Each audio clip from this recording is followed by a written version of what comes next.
You mentioned a couple of times what you described as the non-existent right of self-defence of Israel in the wake of those October 7 attacks. In your view, what action was Israel entitled to take after those attacks? Yeah.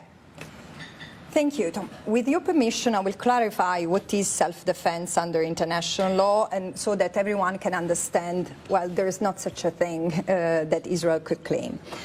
So, in common language, self-defense might be understood as the right to protect oneself, which Israel clearly has. Israel has the sacrosanct right and duty to protect itself, its territory, its citizens.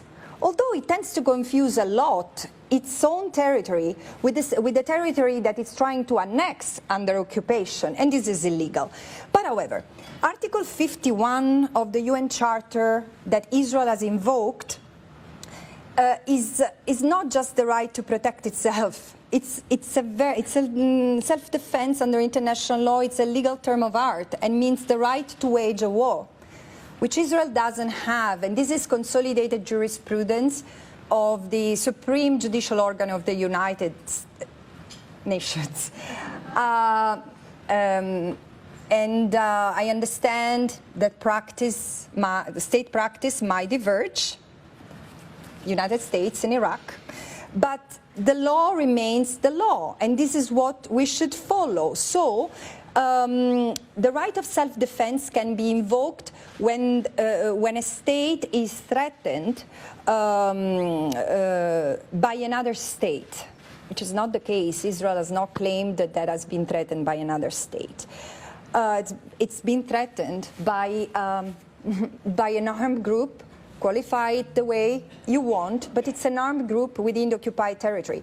And frankly, even saying the war between Gaza and Israel is wrong, because Gaza is not a standalone entity, it's part of the occupied territory.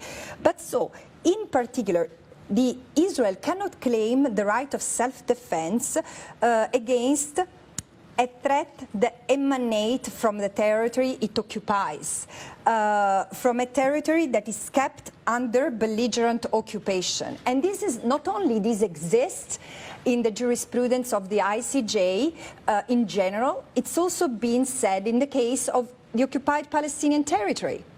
So, going back to your question now, what Israel was allowed to do? To act to reestablish law and order, to repel the attack, neutralize whomever was carrying out the attacks, and then proceed with law and order measures, meaning not waging a war, but with law enforcement measures.